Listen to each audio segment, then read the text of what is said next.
ബലാത്സംഗ കേസിൽ നടൻ സിദ്ദിഖിന് താൽക്കാലിക ആശ്വാസം. 2 ആഴ്ചത്തേക്ക് അറസ്റ്റ് തടഞ്ഞു സുപ്രീം കോടതി. മുൻകൂർ ജാമ്യ ഹർജി ഹൈക്കോടതി തള്ളിയതിനെ തുടർന്നാണ് സിദ്ദിഖ് സുപ്രീം കോടതിയെ സമീപിച്ചത്. വിവരങ്ങളുമായി ഗൗതം അനന്തനാരായണനും അഖിൽ പാലോട്ടുമടവും ചേരുന്നുണ്ട്. ആദ്യം ഗൗതത്തിലേക്ക്. ഗൗതം, സിദ്ദിഖിന് ഒരു താൽക്കാലിക ആശ്വാസം തന്നെയല്ലേ? കാരണം ഹൈക്കോടതി അദ്ദേഹത്തിൻ്റെ മുൻകൂർ ജാമ്യാപേക്ഷ തള്ളിയിരുന്നു. ഇപ്പോൾ സിദ്ദിഖിനെ ആ ഒരു താൽക്കാലിക ആശ്വാസമായി അറസ്റ്റ് 2 ആഴ്ചത്തേക്ക് കോടതി തടഞ്ഞിരിക്കുകയാണല്ലേ? അല്ലെങ്കിൽ 2 ആഴ്ചത്തേക്കാണ് ഇപ്പോൾ നടന്ന സിദ്ദിഖിന്റെയും ഇടക്കാല ജാമ്യം സുപ്രീം കോടതിയുടെ ഭാഗത്ത് നിന്നും 2 അംഗ ബെഞ്ച് അനുവദിച്ചിരിക്കുന്നത്. നേരത്തെ കേരള ഹൈക്കോടതി ഇതുമായി ബന്ധപ്പെട്ട് കേരള ഹൈക്കോടതിയിൽ സിദ്ദിഖ് നൽകിയ ജാമ്യാപേക്ഷ കേരള ഹൈക്കോടതി തള്ളിയിരുന്നു. ഇതേ തുടർന്നാണ് സിദ്ദിഖ് സുപ്രീം കോടതിയെ സമീപിക്കുന്നത്. സിദ്ദിഖിന് താൽക്കാലിക ആശ്വാസം. സിദ്ദിഖിന്റെ അറസ്റ്റ് 2 ആഴ്ചത്തേക്ക് കോടതി തടഞ്ഞിരിക്കുകയാണ്. സുപ്രീം കോടതി തടഞ്ഞിരിക്കുകയാണ്. ഹൈക്കോടതി താരത്തിൻ്റെ ഒരു മുൻകൂർ ജാമ്യാപേക്ഷ ഹൈക്കോടതി നേരത്തെ തള്ളിയിരുന്നു. ഇതിന് പിന്നാലെയാണ് സിദ്ദിഖ് സുപ്രീം കോടതിയെ സമീപിച്ചത്. ഇപ്പോൾ സുപ്രീം കോടതി താൽക്കാലികമായി അല്ലെങ്കിൽ 2 ആഴ്ചത്തേക്ക് താരത്തിൻ്റെ അറസ്റ്റ് തടഞ്ഞിരിക്കുകയാണ്. മുൻകൂർ ജാമ്യ ഹർജി തള്ളിയതിനെ തുടർന്ന് സിദ്ദിഖ് സുപ്രീം കോടതിയെ സമീപിക്കുകയായിരുന്നു. അന്വേഷണവുമായി സഹകരിക്കണം എന്ന് കോടതി സിദ്ദിഖിനടുത്ത് ആവശ്യപ്പെട്ടിട്ടുണ്ട്.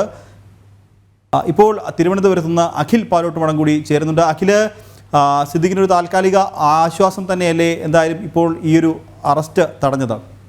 നിഖിൽ, സിദ്ദിഖിനെ സംബന്ധിച്ചിടത്തോളം വലിയ ആശ്വാസം നൽകുന്ന കാര്യം തന്നെയാണ്. കാരണം പീഡന പരാതിയാണ് സിദ്ദിഖിനെതിരെ നിൽക്കുന്നത്. അതും പോസ്കോ അടക്കമുള്ള പരാതികളൊക്കെ തന്നെ ഹേമ കമ്മിറ്റിക്ക് പിന്നാലെ ചലച്ചിത്ര താരങ്ങൾക്കെതിരെ ഉണ്ടായിരുന്നു. ആ പശ്ചാത്തലത്തിലാണ് സിദ്ദിഖിനെതിരെ ഒരു യുവനടി പരാതി നൽകുന്ന ഒരു സാഹചര്യം ഉണ്ടായിരുന്നത്. ആ പരാതിയുടെ പശ്ചാത്തലത്തിലാണ് തിരുവനന്തപുരത്ത് മ്യൂസിയം പോലീസ് കേസ് അന്വേഷണം ആരംഭിച്ചത്. അതിന് പിന്നാലെ തന്നെ സംസ്ഥാന സർക്കാർ ഹേമ കമ്മിറ്റിയുടെ പശ്ചാത്തലത്തിൽ രൂപീകരിച്ച പ്രത്യേക അന്വേഷണ സംഘത്തിന് ഈ കേസും പരിഗണിച്ചിരുന്നു. ആദ്യഘട്ടത്തിലൊക്കെ തന്നെ സിദ്ദിഖ് ഇവരുമായി അന്വേഷണ ഉദ്യോഗസ്ഥരുമായി ഒക്കെ തന്നെ സഹകരിച്ച് മുന്നോട്ട് പോയെങ്കിലും ഒരു ഘട്ടം കഴിയുന്നതോടെ കൂടുതൽ തെളിവുകളെല്ലാം തന്നെ സിദ്ദിഖിന് എതിരായി വന്നതോടുകൂടിയാണ് സിദ്ദിഖ് ഇതിൽ നിന്നും പിന്നോട്ട് പോകാൻ വേണ്ടി തീരുമാനിച്ചത്. അതായത് അന്വേഷണ ഉദ്യോഗസ്ഥരുമായൊന്നും സഹകരിക്കാതെ മുന്നോട്ട് പോകുന്ന ഒരു സാഹചര്യം ഉണ്ടായത്. എന്തായാലും ഇപ്പോൾ സിദ്ദിഖിനെ സംബന്ധിച്ചിടത്തോളം രാജ്യത്തിൻ്റെ പരമോന്നത നീതിപീഠമായ സുപ്രീം കോടതിയിൽ നിന്നും ലഭിച്ചിരിക്കുന്ന ഈ ജാമ്യ വ്യവസ്ഥ അത് ആശ്വാസം നൽകുന്നത് തന്നെയാണ്. എന്തായാലും പക്ഷേ അത് കണ്ടീഷൻ ബെയിലായിട്ട് തന്നെയാണ് ഇപ്പോൾ ജാമ്യം നൽകിയിരിക്കുന്നത്.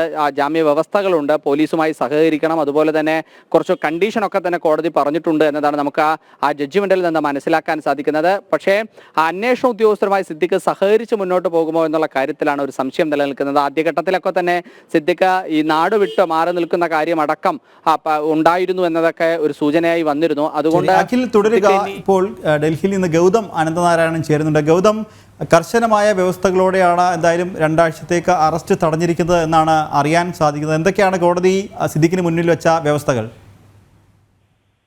അല്ലെങ്കിൽ പ്രധാനമായും അന്വേഷണവുമായി സഹകരിക്കണം എന്നൊരു ആവശ്യമാണ് കോടതി സിദ്ദിഖിന് മുമ്പാകെ പ്രധാനമായും വെച്ചിരിക്കുന്നത്.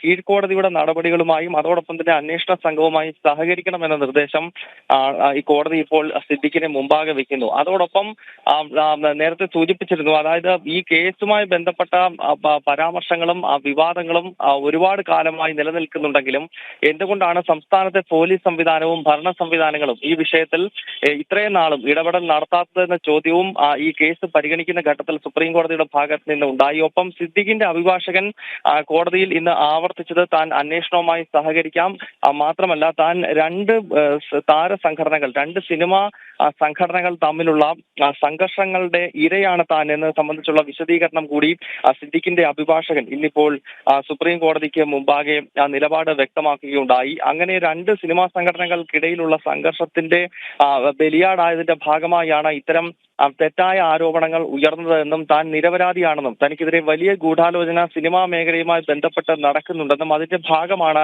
ഇത്തരം ആരോപണങ്ങൾ ഉയർന്നു വന്നത് എന്ന വാദമാണ് ഇന്നിപ്പോൾ സുപ്രീം കോടതിയിലും സിദ്ദിഖിന്റെ അഭിഭാഷകന്റെ ഭാഗത്ത് നിന്നുണ്ടായത്. നേരത്തെ കേരള ഹൈക്കോടതിയിൽ മുൻകൂർ ജാമ്യാപേക്ഷ നൽകുന്ന ഘട്ടത്തിലും സിദ്ദിഖിന്റെ അഭിഭാഷകൻ ഇതേ വാദങ്ങൾ അവിടെ വ്യക്തമാക്കിയിരുന്നുവെങ്കിലും കേരള ഹൈക്കോടതി സിദ്ദിഖിന്റെ ജാമ്യാപേക്ഷ അന്ന് പരിഗണിച്ചില്ല എന്ന് മാത്രമല്ല മുൻകൂർ ജാമ്യാപേക്ഷ തള്ളുന്ന സാഹചര്യം ഉണ്ടായിരുന്നു. എന്നാൽ സുപ്രീം കോടതിയിലേക്ക് എത്തുമ്പോൾ വിവിധ വിഷയങ്ങൾ പരിഗണിച്ചുകൊണ്ട് പ്രത്യേകിച്ച് സംസ്ഥാന പോലീസും മറ്റും ഈ വിഷയത്തിൽ എടുത്തിട്ടുള്ള അനാസ്ഥയും മറ്റും കണക്കിലെടുത്തും അതോടൊപ്പം കൃത്യമായ മാനദണ്ഡങ്ങൾ മുൻപോട്ട് വെച്ചുകൊണ്ടുമാണ് ഇപ്പോൾ സുപ്രീം കോടതി സിദ്ദിഖിന് ഇടക്കാല ജാമ്യം അനുവദിച്ചിരിക്കുന്നത്. കഴിഞ്ഞ ഏതാണ്ട് ഒരാഴ്ചയ്ക്ക് മുകളിലായി ഈ ഒളിവിൽ കഴിയുന്ന അല്ലെങ്കിൽ പൊതുസമൂഹത്തിന് മുന്നിൽ നിന്നും മാറി നിൽക്കുന്ന സിദ്ദിഖിനെ സംബന്ധിച്ചിടത്തോളം ഇന്നത്തെ ഈ ഒരു സുപ്രീം കോടതിയുടെ തീരുമാനം അല്പം ആശ്വാസം നൽകുന്ന ഘടകമാണ്. നിഖിൽ, ഗൗതം, പ്രധാനമായും എനിക്കൊന്ന് കോടതി പരിഗണിച്ചത്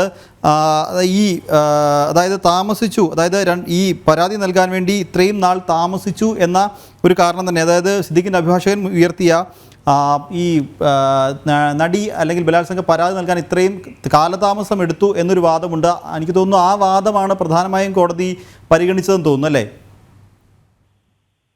നിഖിൽ, അത് തന്നെയാണ്. അതായത് ഈ കാലതാമസവുമായി ബന്ധപ്പെട്ട വിഷയം പരിഗണിച്ചുകൊണ്ട് തന്നെയാണ് ഇപ്പോൾ സുപ്രീം കോടതി സിദ്ദിഖിന് ഈ ഒരു ഇടക്കാല ജാമ്യം അനുവദിച്ചിരിക്കുന്നത്. അതായത് എന്തുകൊണ്ട് ഈ കാലതാമസം ഉണ്ടായി എന്നത് സംബന്ധിച്ചുള്ള ചോദ്യം കൂടി ഈ വാദത്തിനിടയിൽ സുപ്രീം കോടതിയുടെ ഭാഗത്ത് നിന്ന് ഉണ്ടായിരുന്നു. എന്തായാലും സിദ്ദിഖിനെ സംബന്ധിച്ചിടത്തോളം ഇത് വലിയ ആശ്വാസം തന്നെയാണ്. കാരണം കേരള സാധാരണയായി കോടതികളുടെ കീഴ്വഴക്കം പരിഗണിക്കുമ്പോൾ ഇത്തരം കേസുകൾ, ബലാത്സംഗ കേസുകളും അല്ലെങ്കിൽ സ്ത്രീകൾക്കെതിരായ അതിക്രമം തുടങ്ങിയ വിഷയങ്ങളിൽ സാധാരണയായി സംഭവിക്കുന്നത് ഈ കീഴ്ക്കോടതികൾ എടുക്കുന്ന തീരുമാനങ്ങളെ പിന്നീട് മേൽക്കോടതികൾ തള്ളിക്കളയുന്ന ഒരു സാഹചര്യം ഉണ്ടാകാറില്ല. പക്ഷെ ഇതിലിപ്പോൾ സിദ്ദിഖിനെ സംബന്ധിച്ച് വലിയ ആശ്വാസമായി തന്നെ നോക്കിക്കാണാം. കാരണം കേരള ഹൈക്കോടതി തള്ളിയ മുൻകൂർ ജാമ്യാപേക്ഷയാണ് ഇപ്പോൾ സുപ്രീം കോടതി മറ്റൊരു തീരുമാനം കൈക്കൊള്ളുകയും 2 ആഴ്ച കാലത്തേക്ക് ശക്തമായ ഉപാധികളുടെ അടിസ്ഥാനത്തിലെങ്കിലും സിദ്ദിഖിന് ഇപ്പോൾ ജാമ്യം അനുവദിക്കുകയും ചെയ്തിരിക്കുന്നത്. ശരി ഗൗതം, ഇപ്പോൾ അഖിൽ പാലോട്ടുമണം കൂടി ചേരുന്നുണ്ട്. അഖിൽ, ഗൗതം പറഞ്ഞൊരു കാര്യമുണ്ട്, അതായത് പ്രധാനമായും ഈ കുറേ ജാമ്യ വ്യവസ്ഥകളൊക്കെ വെച്ചിട്ടുണ്ടെങ്കിലും പ്രധാനമായും സിദ്ദിഖിൻ്റെ അഭിഭാഷകൻ ഉയർത്തിയ ഈ പരാതി നൽകാൻ കാലതാമസം എടുത്തു എന്ന വാദം തന്നെയാണ് കോടതി പ്രധാനമായും പരിഗണിച്ചത് എന്നുള്ളതാണ്. അപ്പോൾ അങ്ങനെയെങ്കിൽ മ്യൂസിയം പോലീസ് എടുത്ത ഈ ഒരു കേസ്, മുന്നോട്ടുള്ള ഈ കേസിൻ്റെ അന്വേഷണത്തെയും ഇതേ ഒരു വാദം, കേസ് പിന്നീട് മുന്നോട്ട് പോകുമ്പോഴും ഒരു പോലീസിനൊരു വെല്ലുവിളി തന്നെയല്ലേ ഈ ഒരു വാദം? നിഖിലെ, പല പീഡന കേസുകളിലും കോടതി ഇതിനു മുമ്പും ഇത്തരത്തിലുള്ള പരാമർശങ്ങൾ നടത്തിയിട്ടുണ്ട്. കാരണം പരാതി ഉണ്ടാകുന്ന ഒരു കാലതാമസമുണ്ട്. അതായത് പീഡനത്തിന് ഇരയായി എന്ന് പറയുന്ന ഇരവാദവുമായി എത്തുന്ന ആൾക്കാരൊക്കെ തന്നെ ആ പീഡനം നടന്ന സമയത്തിനു ശേഷം ഉള്ള കാലയളവിലൊക്കെ തന്നെ ഈ പീഡിപ്പിച്ചു എന്ന് പറയുന്ന ആളുമായിട്ടുള്ള അവരുടെ ബന്ധം, അവരുമായി നടത്തിയ റിലേഷൻഷിപ്പ്, അവരുമായിട്ടുള്ള സഹകരണമെല്ലാം കഴിഞ്ഞതിനു ശേഷം ഒരു സുപ്രഭാതത്തിൽ വന്ന് തന്നെ പീഡിപ്പിച്ചു എന്നൊരു വാദം ഉന്നയിക്കുമ്പോൾ അതെങ്ങനെയാണ് പരിഗണിക്കുക എന്ന ഇതിനു മുമ്പും പല കേസുകളിലും ഒക്കെ തന്നെ കോടതി വിമർശനാത്മകമായ രീതിയിൽ തന്നെ ചോദിച്ചിട്ടുണ്ട്. ആ വാക്കമാണ് ഇത്തവണ സിദ്ദിഖിന്റെ അഭിഭാഷകൻ ഹൈക്കോടതിയിലും അതുപോലെ തന്നെ സുപ്രീം കോടതിയിലും ഉയർത്തിയത്. കാരണം ഈ വാദം ഉന്നയിക്കാനുണ്ടായ അല്ലെങ്കിൽ പീഡനത്തിന് പരാതി നൽകാനുണ്ടായ കാലതാമസം, ആ അതിനിടയിലുള്ള സിദ്ദിഖും ആ പരാതിക്കാരിയും തമ്മിലുള്ള ചിത്രങ്ങളടക്കം പ്രൊഡ്യൂസ് ചെയ്തിട്ടുണ്ട് എന്നതാണ് നമുക്ക് മനസ്സിലാക്കാൻ സാധിക്കുന്നത്. അപ്പോൾ അതൊക്കെ പരിഗണിച്ചുകൊണ്ടാണ് ഇപ്പോൾ സുപ്രീം കോടതി ഇത്തരത്തിലുള്ള ഒരു വിധി പുറപ്പെടുവിച്ചിട്ടുണ്ട് എന്നതാണ് നമുക്ക് മനസ്സിലാക്കാൻ സാധിക്കുന്നത്. കാരണം മ്യൂസിയം സ്റ്റേഷനിൽ ഈ പരാതി ലഭിക്കാനുണ്ടാകുന്ന സാഹചര്യം എന്ന് പറയുന്നത് ആ പരാതിയിൽ ആ പെൺകുട്ടി പറയുന്ന ഈ സംഭവം നടന്നു എന്ന് പറയുന്ന സ്ഥലം തിരുവനന്തപുരത്തെ മസ്കറ്റ് ഹോട്ടലാണ്. അത് മസ്കറ്റ് ഹോട്ടലിൽ ഈ പരാതിയിൽ പരാമർശിക്കുന്ന ദിവസം സിദ്ദിഖിന്റെ സാന്നിധ്യം ഉണ്ടായിരുന്നു, സിദ്ദിഖ് അവിടെ ഉണ്ടായിരുന്നു. ആ ദിവസങ്ങളിൽ ആ കുട്ടിയും അവിടെ വന്നിട്ടുണ്ട് എന്നതായിരുന്നു അന്വേഷണത്തിന്റെ ഭാഗമായി തെളിയുകയും സിദ്ദിഖിന് ഇത്തരത്തിലുള്ള ഒരു സിദ്ദിഖ് ഇതിൽ പരാമർശിക്കപ്പെടുകയും ചെയ്യുന്നത്. അതുകൊണ്ടാണ് മ്യൂസിയം പോലീസ് ഇക്കാര്യത്തിൽ കേസ് രജിസ്റ്റർ ചെയ്യുന്നത്. അതിനു പിന്നാലെ തന്നെ ഈ ഹേമ കമ്മിറ്റിയുമായി ബന്ധപ്പെട്ട് ഉയർന്നു വന്ന ആരോപണങ്ങളൊക്കെ തന്നെ പരിശോധിക്കുന്നതിലേക്ക് വേണ്ടി വനിതാ IPS ഉദ്യോഗസ്ഥരുടെ നേതൃത്വത്തിൽ ഒരു പ്രത്യേക അന്വേഷണ സംഘത്തെ സർക്കാർ തീരുമാനിച്ചു. ആ അന്വേഷണം ആണ് മുന്നോട്ട് പോയത്. ആ അന്വേഷണ സംഘം അന്വേഷിക്കുന്ന സാഹചര്യത്തിലാണ് കേസിന്റെ ഗതിവിധി മാറുന്ന ഒരു സാഹചര്യം കൂടി ഉണ്ടാകുമ്പോഴാണ് സിദ്ദിഖ് മുൻകൂർ ജാമ്യാപേക്ഷയുമായി ജില്ലാ കോടതിയും അതിനുശേഷം പിന്നീട് ഹൈക്കോടതിയും ഇപ്പോൾ ഏറ്റവും അവസാനം സുപ്രീം കോടതിയും സമീപിക്കുന്ന ഒരു സാഹചര്യം. പക്ഷേ ഇടക്കാല ജാമ്യത്തിൽ നേരത്തെ ഗൗതം സൂചിപ്പിച്ചതുപോലെ തന്നെ ജാമ്യ വ്യവസ്ഥയിലാണ് ഒരാഴ്ചത്തേക്ക് ഇത്തരത്തിൽ ജാമ്യം നൽകിയിരിക്കുന്നത്. അത് ജാമ്യവ്യവസ്ഥയിൽ പ്രധാനമായും പറയുന്നത് കീഴ്ക്കോടതികളുമായി അന്വേഷണത്തിന്റെ ഭാഗമായി സഹകരിക്കണം, അതുപോലെ തന്നെ അന്വേഷണ ഉദ്യോഗസ്ഥരുമായി സഹകരിക്കണം എന്നൊക്കെയാണ് അതിൽ ജാമ്യ വ്യവസ്ഥയായി നിൽക്കുന്നത്. പക്ഷേ ആ തരത്തിൽ ഏതെങ്കിലും അറസ്റ്റിന് ഒഴികെ എല്ലാ കാര്യത്തിലും ചിലപ്പോൾ സിദ്ദിഖ്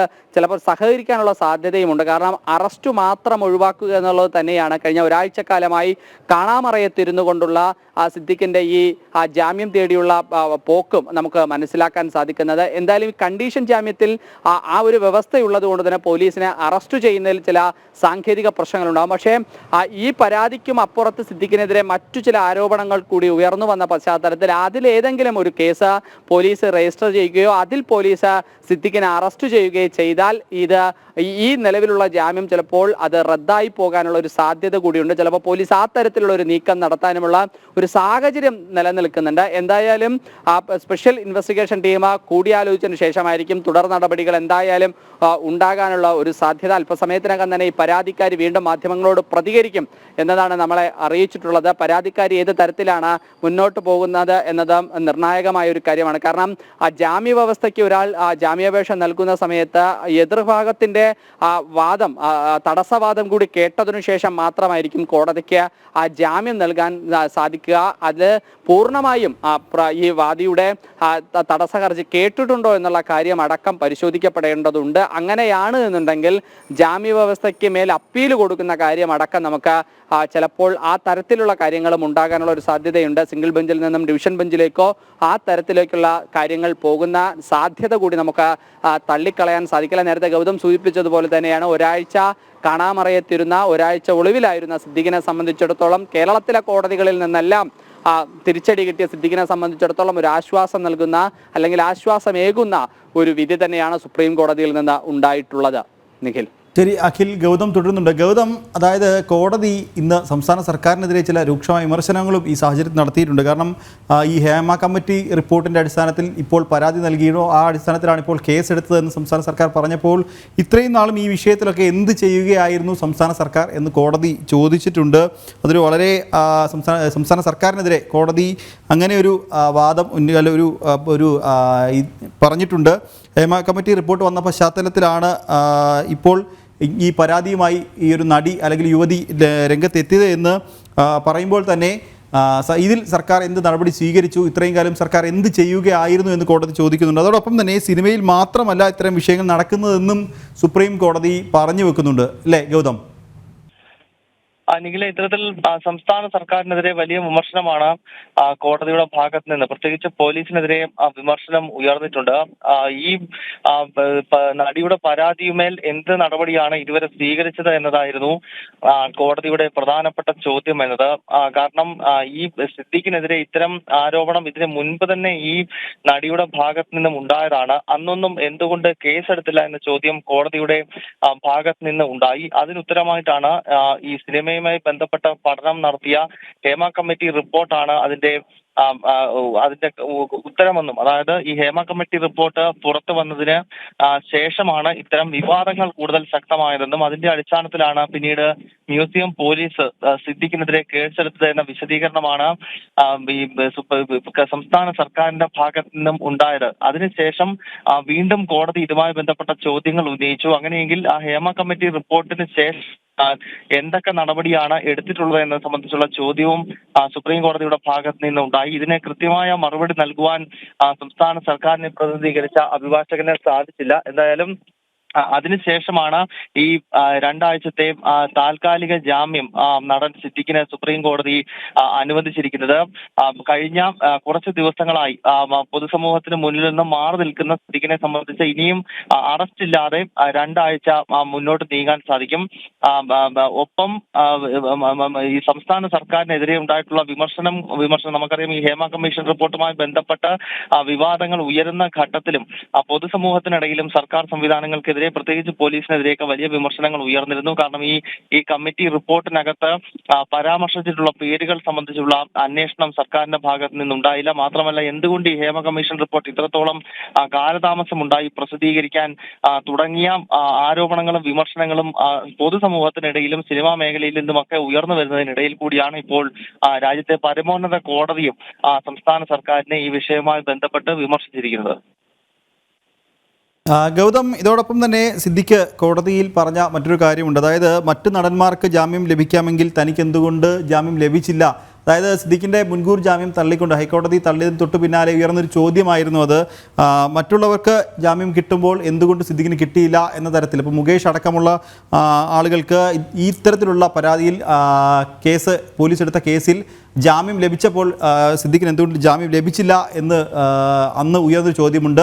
എന്തായാലും അത് ഇന്ന് കോടതിയിൽ സിദ്ദിഖിൻ്റെ അഭിഭാഷകൻ കോടതിയിൽ പറഞ്ഞിരുന്നു. അതോടൊപ്പം തന്നെ എടുത്തു പറയേണ്ട മറ്റൊരു കാര്യം കൂടിയുണ്ട്. അതായത് കേസിൽ കക്ഷി ചേരാൻ ശ്രമിച്ച ചിലരെ കോടതി ശാസിക്കുകയും ചെയ്തിട്ടുണ്ട്. അതായത് ഇവർക്ക് കേസുമായി യാതൊരു ബന്ധവുമില്ല എന്ന് കോടതി പറയുകയും ചെയ്തിട്ടുണ്ട്. ഗൗതം,